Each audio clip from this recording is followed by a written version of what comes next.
Hello. तो स्वागत है दोस्तों इस वीडियो में। तो उम्मीद करें कि आपको जो पवन दूतिका हमने बताया इसके पहले वाले वीडियो में समझ में आ गया होगा। जो लोगों ने नहीं देखा है उसको उस वीडियो को देख सकते हैं। उसका लिंक आपको डिस्क्रिप्शन बॉक्स में दे दिया गया है, वहाँ से आप उसको देख सकते हैं। तो चलिए, ये हमारा दूसरा चैप्टर है कैकेयी का अनुताप। ठीक है। तो कैकेयी के अनुताप में ऐसा कौन कौन सा पद्यांश है जो बहुत इंपॉर्टेंट है। तो चलिए हम शुरू करते हैं। तो ये पहला आपके सामने है जो कि आपको 10 नंबर का क्वेश्चन दिया जाएगा।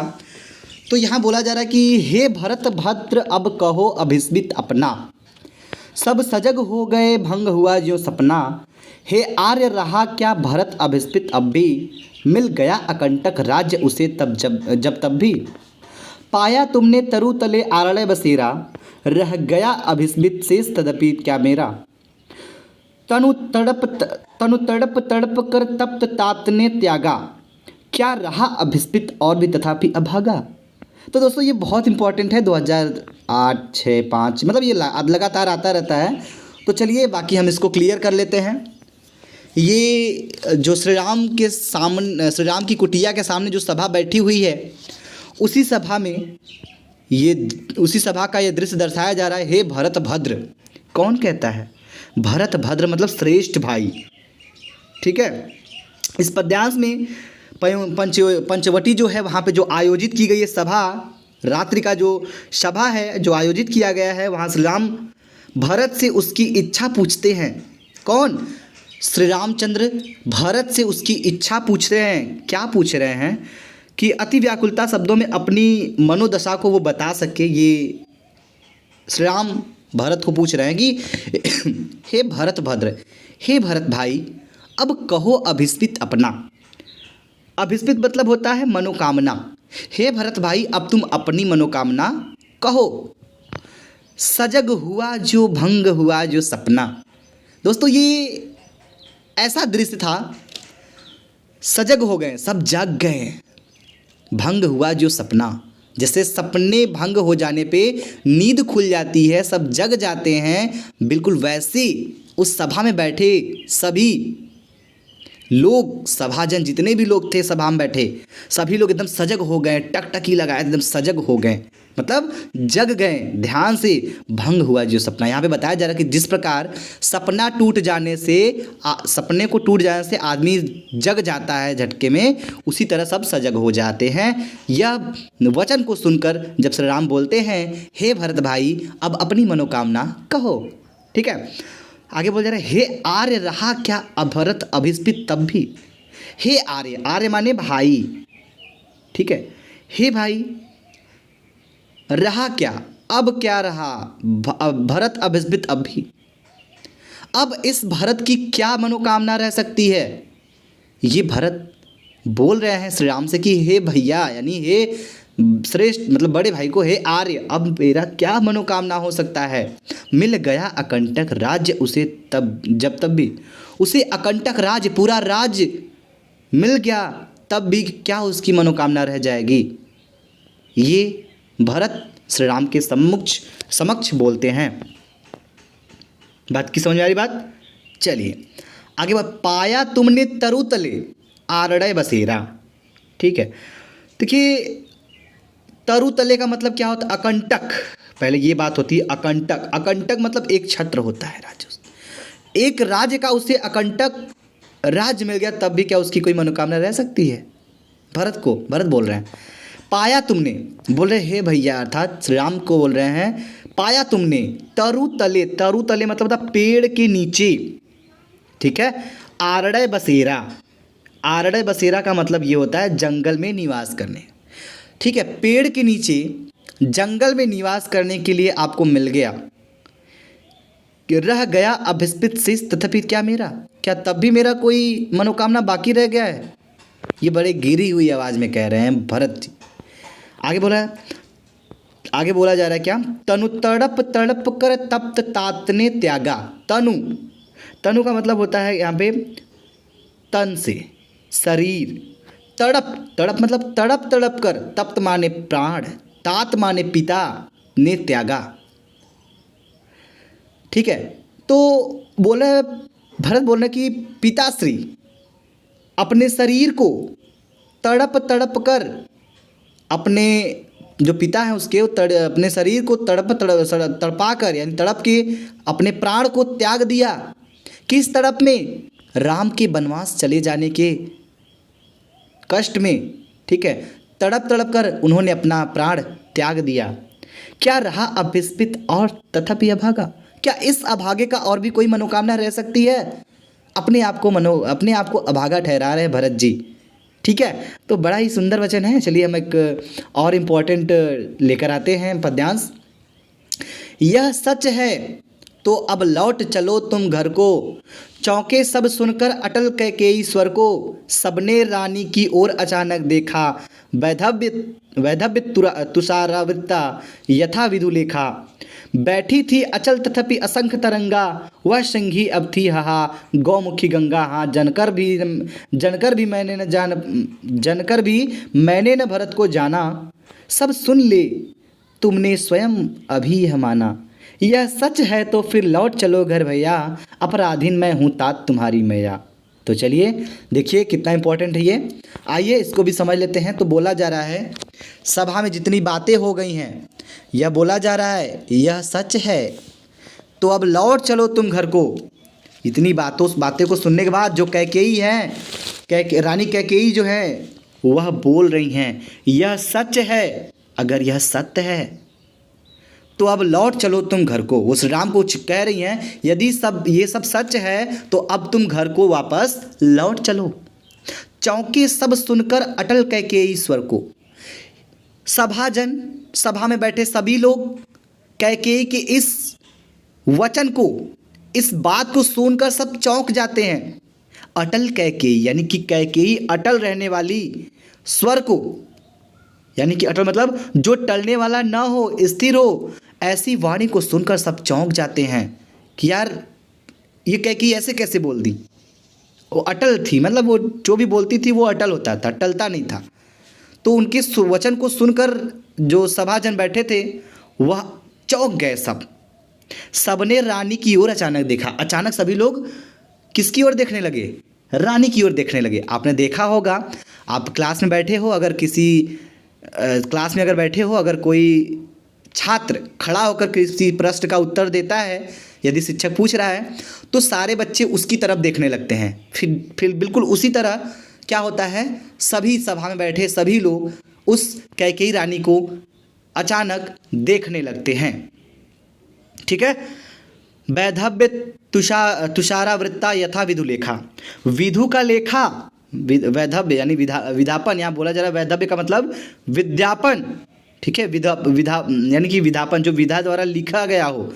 तुषारावृत्ता कुहरे से ढकी हुई, यथा विधुलेखा। विधुलेखा मतलब चंद्रमा की रेखा, चांदनी, यानी कि जो चंद्रमा की रेखा है जिस तरह नहीं दिखाई देता है कोहरे के आने के बाद। जब कोहरा पड़ जाता है तो जब कोहरा पड़ता है तो जो चांदनी की रेखाएं हैं वो दिखाई नहीं देती है, चंद्रमा की जो रेखा वो दिखाई नहीं देती हैं। ठीक उसी प्रकार बैठी थी अचल तथापि असंख्य तरंगा। बैठी थी कौन? कैकेयी जी बैठी थी अचल मतलब स्थिर रूप से, असंख्य तरंगा अनगिनत तरंगों वाली। वह सिंही सी अब थी हाहा, वह सिंही सी प्रतीत होने वाली रानी कैकेयी, कभी सिंही सी प्रतीत होने वाली गौमुखी गंगा। गौमुखी गंगा मतलब हाहा दीनता की भाव से गाय के मुख वाली क्या थी, एकदम शांत बैठी हुई प्रतीत हो रही थी। हाँ जनकर बोल रही हैं, हाँ जनकर भी मैंने न भरत को जाना, जन्म देने के बाद भी मैंने भरत को नहीं जान सका, ये कैकेयी जी बोल रही हैं। अब सुन ले तुमने स्वयं अभी यह माना। सब सुन लो, यानी कि वो बोल रही सभा में बैठे सभी लोग सुन लीजिए। जन्म देने वाली मैं, यानी कि मैं भरत को जन्म देने वाली भरत को जान नहीं सकी, ठीक है। तुमने स्वयं अभी यह माना, यह तुमने अभी मानो, यानी कि सभा में बोल रही हैं, यह मान रही हैं, यह सच है। और बोल रही हैं कैकेयी जी श्री राम के, अगर यह सच है तो फिर लौट चलो घर भैया। अगर यह बातें सच है तो हे श्री राम यानी हे भैया अब घर को लौट चलो।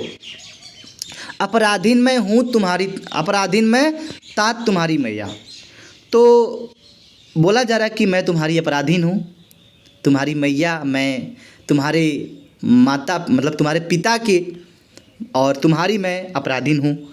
ये कैकेयी जी उस सभा में स्वीकार कर रही हैं। ठीक है, चलो आते हैं नेक्स्ट पे। दुर्बलता का चिन्ह विशेष शपथ है, पर अबला जन के लिए कौन सा पथ।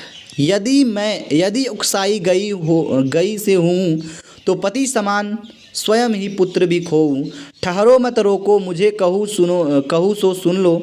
पाओ यदि, ठीक है, पाओ यदि उसमें सार, उसे सब चुन लो। करके पहाड़ सा पाप मैं मौन रह जाऊं। राई भर भी अनुताप न करने पाऊं। थी सनक्षत्र शशि निशा ओष टपकाती, रोती थी नीरव सभा हृदय थपथपाती। उल्कासी रानी दिशा दीप्त करती थी, सब में भय विस्मय और खेद करती थी। तो ये कैकेयी जी अपनी बातों को उस सभा में अपने आप को दोषी ठहरा रही हैं, और इसमें आप समझ सकते हैं दुर्बलता का चिन्ह विशेष शपथ है। दुर्बलता का सबसे विशेष चिन्ह जो होता है वो शपथ होता है, पर अबला जन के लिए कौन सा पथ, मैं अबला नारी के लिए कौन सा पथ है। दुर्बलता का जो विशेष चिन्ह होता है वो तो शपथ होता है, वो शपथ खा के उसको दिखा देते हैं, लेकिन हम जैसे अबला जन नारी के लिए कौन सा पथ है। यदि मैं उकसाई गई भरत से हूँ, यदि भरत मुझे उकसाया है, मैं भरत के द्वारा उकसाई गई हूँ, तो पति समान स्वयं पुत्र को खोऊं, तो पति के समान मैं पुत्र को भी खो दूं। ठहरो मत रोको मुझे, कहूँ सो सुन लो। सभा में बोले ठहरो सभी लोग, आज मुझे मत रोको, जो मैं कहती हूँ उसे सभी लोग सुनो। पाओ यदि उसमें उसे सार सब चुन लो। अगर उन सभी बातों में अगर कोई सार छिपा हो तो आप लोग उसे चुन लो। करके पहाड़ सा पाप मौन रह जाऊं, मैं पहाड़ जैसा पाप करके शांत रह जाऊं। राई भर भी अनुताप न करने पाऊं, क्या तनिक भी मैं पश्चाताप न करूं। करके पहाड़ सा पाप मैं शांत रह जाऊं, और क्या मैं थोड़ा सा भी रत्ती सा भी अनुताप नहीं कर सकती। अनुताप मतलब पश्चाताप न कर पाऊँ। ये सभा में बोल रही हैं कैकेयी जी। ठीक है, रोती थी नीरव सभा हृदय, मतलब उस सभा में अपने थपथपा कर हृदय को रोती थी उल्कासी रानी। वो उल्कासी रानी जो थी वो सभा में रोती थी, जो कभी दीप्त मतलब दिशा दीप्त करने वाली वो जो रानी थी उल्कासी, वो सभा में थपथपाए अपने हृदय को रो रही थी। ठीक है, अपनी बातों को कह रही थी। तो ये उनकी बातें हैं, आप इसमें लिख लीजिएगा। आगे ये बहुत इंपॉर्टेंट है दोस्तों, इसको समझ लीजिए। कहते आते थे यही नर देही, माता कुमाता पुत्र कुपुत्र भले ही।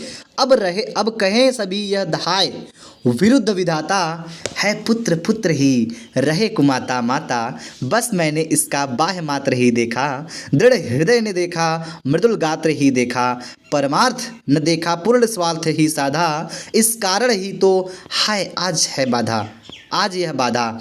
युग युग तक चलती रहे कठोर कहानी, रघुकुल में थी एक अभागिन रानी। दोस्तों चलो, तो इसमें बोला जा रहा है, एकदम ध्यान समझिएगा, बोला जा रहा है कि कहते आते थे यही नरदेही। नरदेही मतलब क्या होता है, नरदेही मतलब होता है मानव तन धारण करने वाली, अर्थात मनुष्य। कहते आते थे आज तक सभी लोग की मनुष्य, सभी मनुष्यों में बोला जाता था, मनुष्य में सब यही कहते हैं कि माता न कुमाता, माता कभी कुमाता नहीं हो सकती। पुत्र कुपुत्र भले ही हो, पुत्र कुपुत्र भले हो जाए, लेकिन माता कभी कुमाता नहीं हो सकती। अब कहें सभी यह हाय, हाय काय की बोल रहे हाय, अब सब यही कहेंगे, इसके विरुद्ध विधाता के बनाए गए विरुद्ध सब यही कहेंगे, है पुत्र पुत्र ही। यहाँ पे पुत्र पुत्र ही है, लेकिन माता बनी कुमाता, यहाँ पे माता को कुमाता बना दिया जा रहा है। वो कैकेयी जी अपनी बातों को रख रही हैं और बोल रही हैं कि विरुद्ध विधाता के विरुद्ध अब यह भी बोला जाएगा कि पुत्र तो पुत्र ही है, लेकिन यहाँ माता बनी कुमाता, माता कुमाता बन गई है। बस मैंने इसका बाह्य मात्र ही देखा, यानी कि मैं भरत के सिर्फ बाहरी मतलब बाहरी चीज़ों को ही देखा है, दृढ़ दृढ़ हृदय न देखा, और इसके दृढ़ कठोर हृदय को नहीं देखा, मृदुल गात्र ही देखा, मधुर शरीर को ही देखा। इसके मतलब इसके जो हृदय हैं, कठोर हृदय है, उसको हमने नहीं देखा, बल्कि इसकी जो मृदुल गात्र, गात्र माने शरीर है, उसी को देखा। परमार्थ न देखा, उसके अंदर की जो भावनाएं हैं उसको नहीं देख पाई मैं। पूर्ण स्वार्थ ही साधा, और मैंने क्या किया, इसको देखकर पूर्ण स्वार्थ साधा, पूरी तरह से इसका स्वार्थ ही साधा। किसका? भरत का। इस कारण ही तो हाय आज यह बाधा, इसी सब के कारण तो यह आज बाधा उत्पन्न हुई है। युग युग तक चलती रहे कठोर कहानी, रघुकुल में थी एक अभागिन रानी। अब युग युग से चलती रहेगी यह कठोर कहानी की, रघुकुल में थी एक अभागिन रानी। अपने आप को बता रही हैं कि अब युगों युगों तक यह चलती रहेगी यह कठोर कहानी युगों युगों तक चलती रही थी। लोग कहेंगे कि रघुकुल में थी एक अभागिन रानी। अपने आप को अभागिन उस सभा में बता रही हैं कैकेयी जी, और ये बहुत अच्छे से अर्थ हमने क्लियर कर दिया दोस्तों। अगर इसमें जो भी समझ में आया आपको, बस इतना समझ लीजिए, आपको जो भी प्रश्न पूछा जाएगा उस सभी का जवाब देने के लिए आप तैयार हैं। ठीक है, यदि जो ये वीडियो देख लिए समझ लीजिए उनका 10 नंबर निकल गया, और पेपर देने के बाद आइएगा, सबसे पहले हमसे मिलिएगा। अगर 10 नंबर का आप नहीं करके आए तो फिर कहिएगा। ठीक है, जितना भी हमने आपको बताया है। So thank you. जय हिंद, जय भारत।